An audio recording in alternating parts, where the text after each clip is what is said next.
Right? The scriptures say, give not thy strength to a woman. Right?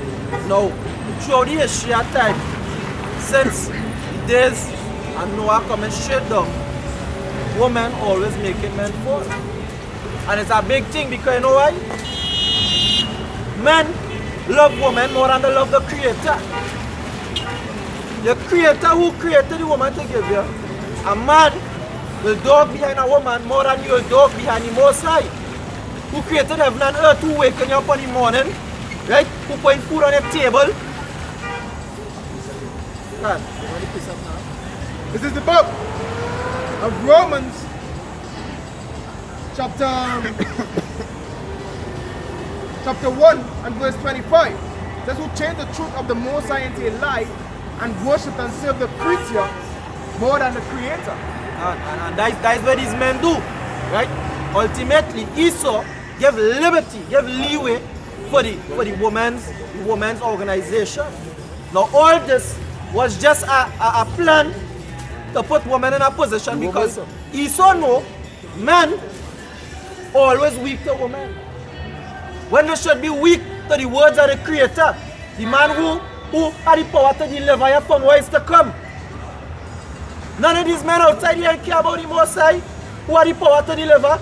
All they care about is to creep through a window and go and have sex with the next man's wife. Study your Creator, study who can offer you salvation against what is to come. This is not a game. Destruction coming across the face of the earth. Right? Malachi chapter 4 verse 1. When them nuclear missiles and them started job just now, right? And 2 Peter chapter 3, when the elements will melt. When them bombs started drop, right? The earth going and be burning like an oven. Another oven in a stove. Right? Something like the core of the earth, so called where Esau say. Or the sun, because a matter of fact, back in World War II, when Esau dropped the atomic bomb, which by the way only had 8 and 10 grams of uranium, and when Esau went in after and do the research, here's what Esau said. He said it was like somebody take the heat of the sun and release it on earth.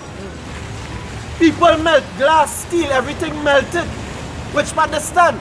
So bring out the Malachi 4 verse 1, it says, for behold, the day cometh that shall burn as an oven, and all the proud, yea, and all that do wickedly shall be stubble, and the day that cometh shall burn them up, saith the Lord of hosts, I shall leave them neither root nor branch. So you see what the scripture say? Just like in World War II, when the atomic bomb dropped, when World War III kicked off in the heights, and them nuclear bombs and them started drop, which by the way, possess 500 and 600 grams of uranium, hundreds of more grams than what it had in World War II. So when this time comes, the scripture said, there will be left neither root nor stubble. Because guess what? Back in Nagasaki and Hiroshima, man, woman, and child died, perished off the face of the earth. And although they was trying to cry unto wherever God they know, it had none to save them. Because yeah, what's going on? Right? Up to today, people still being born deformed across there. So when the Most High started dealing with all the people, all you have been told. This is the book of Isaiah, chapter 9 and verse 5. For every battle of the warrior is with confused noise and garments rolling blood. But this shall be with burning and fuel of fire. So the scriptures say, only going to be fuel for the fire to heat up them atoms. Verse 19, it says, through the wrath of the Lord Yahweh by Hashem Yahushua of hosts is the land darkened, and the people shall be as the fuel of the fire. No man shall spare his brother. So you see, the scriptures say, the Most High going to bring that destruction, right? In the beginning, right, via race wars, famine, pestilence, and then you're going to drop them bombs on them. What I feel, a man going to create a nuclear bomb, a weapon of mass destruction to do what? Just a grand charge. Them bombs on them going to be used on the face of the earth. That's right. And plenty of other people don't even know why it's a nuclear bomb. Right?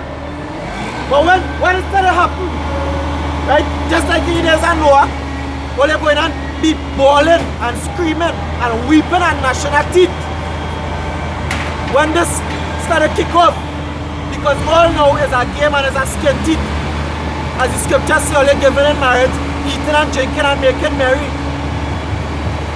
But hey, all that joy going to be turned into sorrow. That's right. And all of your feasting going to be turned into mourning. Because at the end of the day, all you're looking at these men outside here and saying, boy, what you want you to have on? But yeah, what shall I say? When the people and them come and ask him, why do your disciples do not mourn as John the Baptist's disciple does mourn? Why Yahweh Shai turn around and say? He say, how can they mourn when the bride is still with them? But the bridegroom still up. The bridegroom is still with them. But the time coming when the bridegroom will be taken away. And this is the time that is why we have on this. And we outside here because we mourning. We are now oppression. God.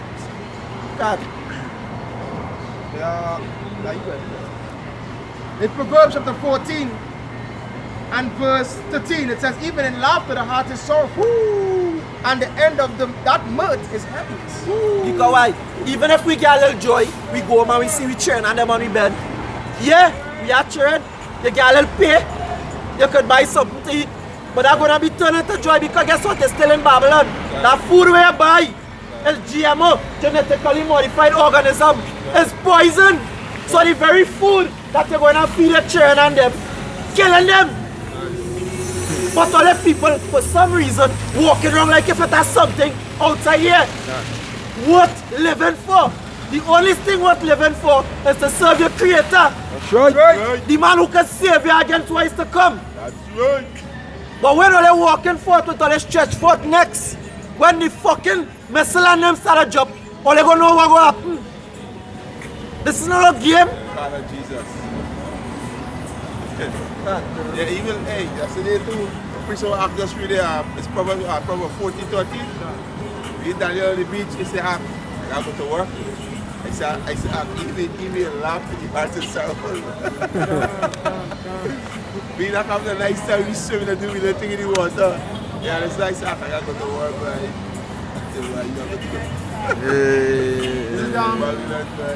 This is the book of Ecclesiastes, chapter 7 and verse 7. It says, surely oppression maketh a wise man mad, and a gift destroy the heart. So you see, the scripture say, oppression maketh a wise man mad. When you check out, you go and work for your whole life to reach nowhere. Don't joke. Your whole life you're going and work to reach nowhere. To get a house that termite and that going to deteriorate. What are you working for? Can Federal Reserve dude. to put your money in the bank and the taxing you to use your own money. Hey, that's why this man got a bull, bro. That's right. Oh, serious thing, man. Are you wicked as well? You say you can have more than 10,000 in your house. Money that's more than 10,000 in your house. You have to put it in the bank. You have to question where you get it from. Even you can't even make a... Me walk into the bank and can't make a report that 10,000. You could put $9,999 there. They will ask me, they will ask put me 10,000. which part I get it from, Yeah. while working. Yeah. But I got this article about this chick in America, in Babylon.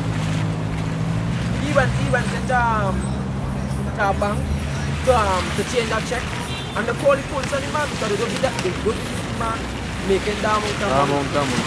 You know, and then the man boss I was to call the bank, you know, and notify the situation. But I just show you, they how they watch we as fucking dogs. They watch we as the scum. We shouldn't achieve nothing. We shouldn't make no money. We should just be working in a grocery or working in a restaurant or working fucking construction and just suffering all the time. That's why the scripture say, lay up face, like Matthew 6:19. Matthew 6:19. This is Matthew chapter 6 verse 19. Lay not up for yourself treasures upon earth. And what that is? That your house, that your car, even a fucking woman who has steam, who you extol to the clouds, your shoes, hey, all the gold rings, what that is? Treasures upon this earth. The script, the Most High say, lay not up for yourself treasures upon this earth. Right. So don't go and labor, don't go and try to make yourself, I think that Sirach 11, labor to the rich, be that labor to the rich. You are 27 on that day. Yeah, you the Most High say, don't waste your time with that. Because why? This world, when I'm, hey, soon be destroyed. That's right. Everything where you people see now, all the cars, all the buildings, all the houses, all these things are turned to ashes. Just now. The scripture says, watching the riches consume the flesh. Back in Matthew chapter 6 verse 19. Lay not up for yourself treasures upon earth, wherein moth and rust do it corrupt. Yeah, 'cause after a period of time, you had to go and fix your fucking car. You had to do renovation on your house. Your shoes mash up, hey. You might have to get a new fucking girl because girl leave you. Because that's just how Eve is. Eve till 1 minute, and when she get too comfortable, she wanna do something else. Scripture goes on to say, and where thieves break through and steal. What? Verse 20 goes on to say, but lay up for yourself treasures in heaven, where neither moth nor rust do it corrupt. That everlasting life. Lay up for yourself everlasting life. But it's not Satan or no fucking Esau go and give you that apple, go and give you that so-called apple to eat in the kingdom. It gonna be everlasting life and everlasting rulership over these fucking heathens. That's right. Now we gonna be. We gonna be ruling these heathens because these heathens don't know how to live. They could be a These heritage. heathens select them. They could be a heritage. Right. Yeah, just been looking for. Okay? 10 to Papa. What is that looking for? Yeah, you good, huh? First Timothy chapter 6 verse 11. 6 is 10. Verse 10. For the love of money is the root of all evil. 17. Verse 7. 1 Timothy chapter 6 verse 17. Charge them that are rich in this world, that they be not high-minded. Yeah, so the Most High said, charge them that are rich in this world. But now money to it. That it be not high-minded, rich in what? The rich in carnal wealth. Like flight money. That boy bugged the hell out. I see a video on Facebook of that boy. That boy, everything down, chain down, band down, everything gold, everything diamond. And I always said the FRM Wrong him. wrong him. You understand? He saw him something for his fighting skills. Yeah. You fucking idiot. You idiot. Right, back in 2 Timothy chapter 6 verse 17. Charge them that are rich in this world, that they be not high-minded. Yeah, don't Yeah. be proud. Go ahead, answer that. This is select them. Yeah, go ahead. Yeah, the scripture says, charge them that be rich in this world, that be not high-minded. Why? The scripture say, hey, your money gone fly as a fucking eagle. Your riches gone fly as an eagle. Can't. You can't get wings and just shake and disappear. Because all you rich men, all you so-called rich men, when they go to implement this RFID microchip, guess what? You had to take that microchip to access that money. And if you don't, guess what? That money just dissolve. All the money that you're working so hard all your life to save, that is going to dissolve into the Esau system. That is just the fucking devil that he is. You know, and you need to try to build up a kingdom in this kingdom. That ain't gonna work. You trying to make yourself rich. You know, and trying to make people look at you as a man of the Most High. That ain't not gonna work. But the scripture says, blessed are the poor, blessed are the meek. That's right.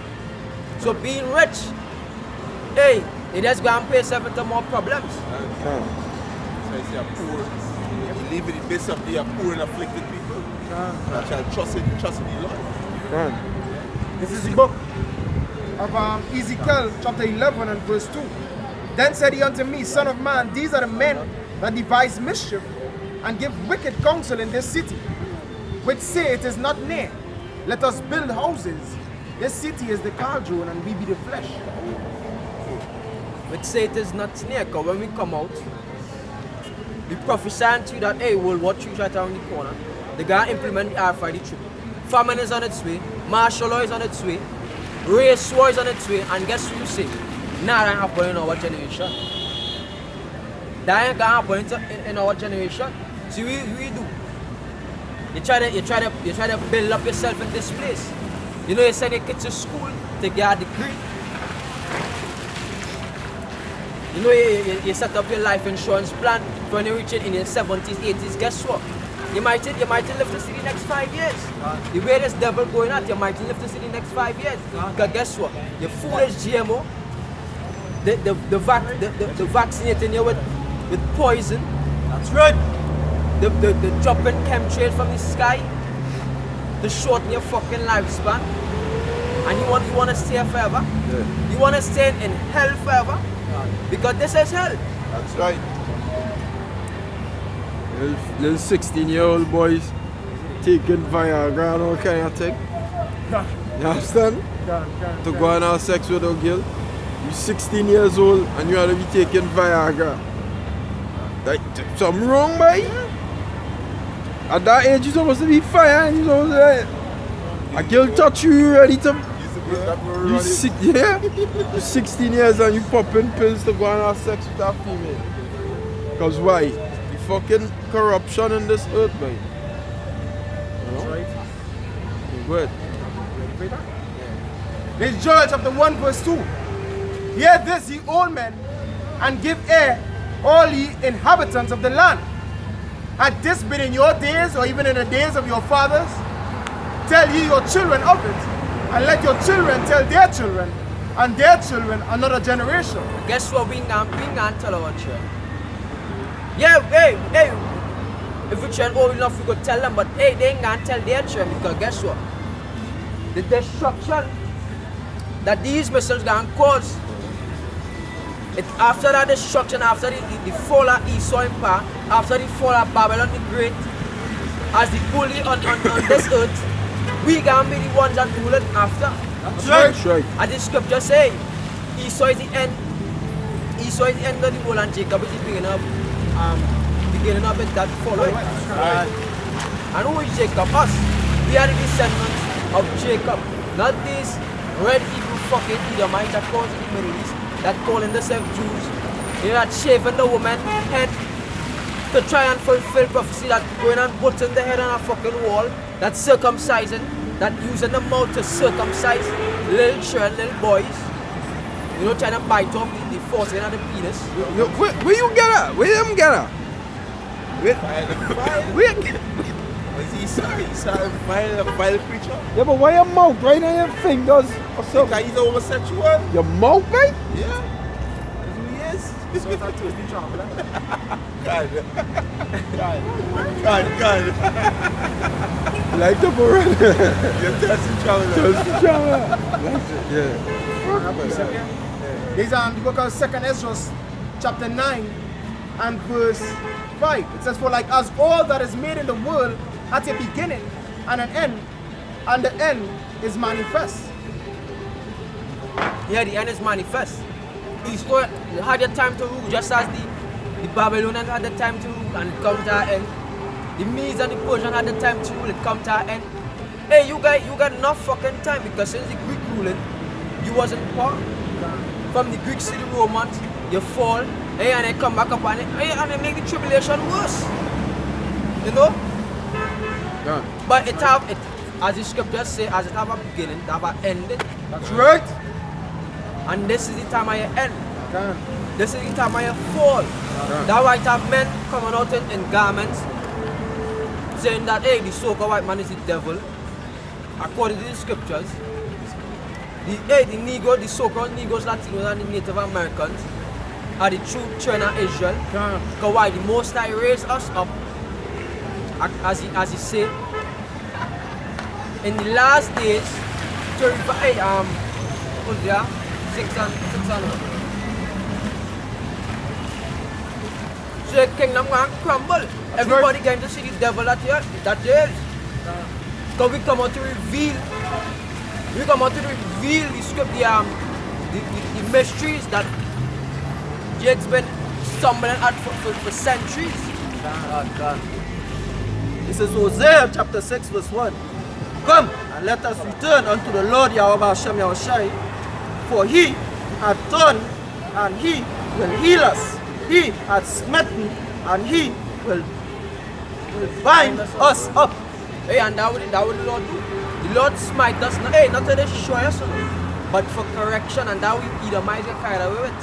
He used what would have been forever, that we would have been at the bottom and you would have been up at the top. You thought your kingdom was going to last forever, as the scripture said. Yeah. In the book of Psalms chapter 49 verse 11, it says their inward thought is that their houses shall continue forever, and their dwelling places to all generations. They call their lands after their own names. Yes, see, hey, you thought your kingdom, you thought, hey, that vision what Daniel have with the beast and with the statue that matters. It was correct from the Babylonians and Romans, but in this time, hey, we gonna try to upset that prophecy. Nah, that it don't go so. Wherever the Most High prophesied, that gonna happen. That's right. And the scripture it say as he purposed, that will gonna happen. There's the book of Nahum, chapter 1, and I'll start at verse 7. It says, the Lord is good, Yahweh Ba'asham Yahushai is good, a stronghold in the day of trouble, and he knoweth them that trust in him. But with an overrunning flood, he will make an utter end of the place thereof, and darkness shall pursue his enemies. What do you imagine against the Lord? He will make an utter end. Affliction shall not arise up the second time. So when you fall east, so you have no rising back up. This time it's not rising back up. During the 3rd century, you raise back the 14th and the 15th century, you raise back up. But this time when you fall, guess what? We gonna be perfect. The Most High gonna change our bodies and we gonna become perfect. And when we're perfect, what I mean? We're not one sin, so guess what? We gonna be blessed.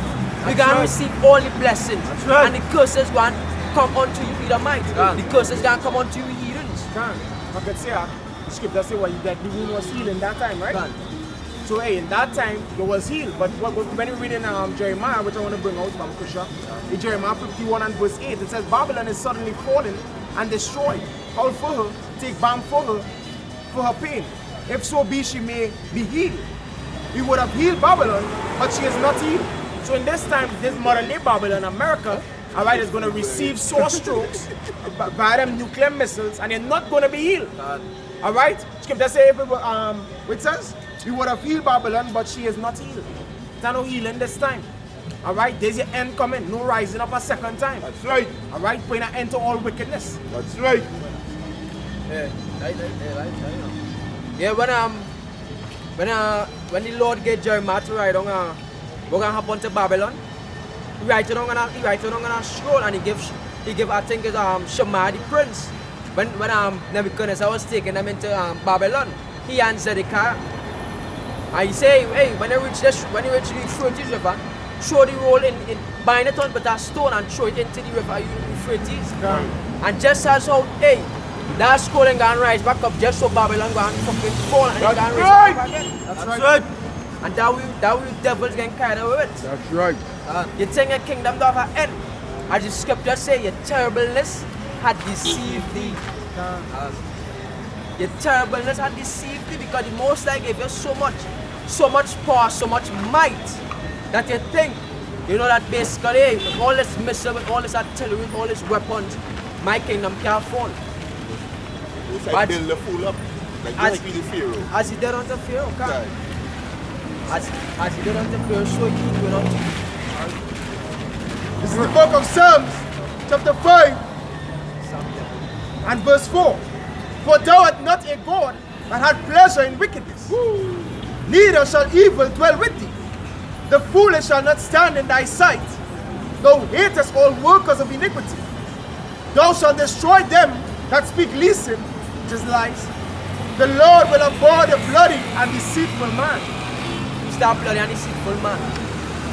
Esau, the so-called white man. You check up on history. How did he inherit the land of America? How did he inherit this land? How did he inherit South America? Through killing, through deceit. You know, he come in and speak peaceably unto you, and then he behind your back, he fucking slayed you. Yeah, Psalm 55, I believe. He come in and say, peace, peace, my brother, peace. And then as you turn your back, is a sword to your neck. That's right, God. That is the trademark of the so-called white man. Deceit, lies, and blood. That's how we inherit everything he gets. He's a one of blood. As the Lord did. So what else is? So what? As the scripture say when Isaac blessed Jacob and Esau, he blessed Esau with his sword. And that is, scripture said that is how we shall live, with his sword. That's right. That is how die too, because the Most High using your weapons against you. Yep.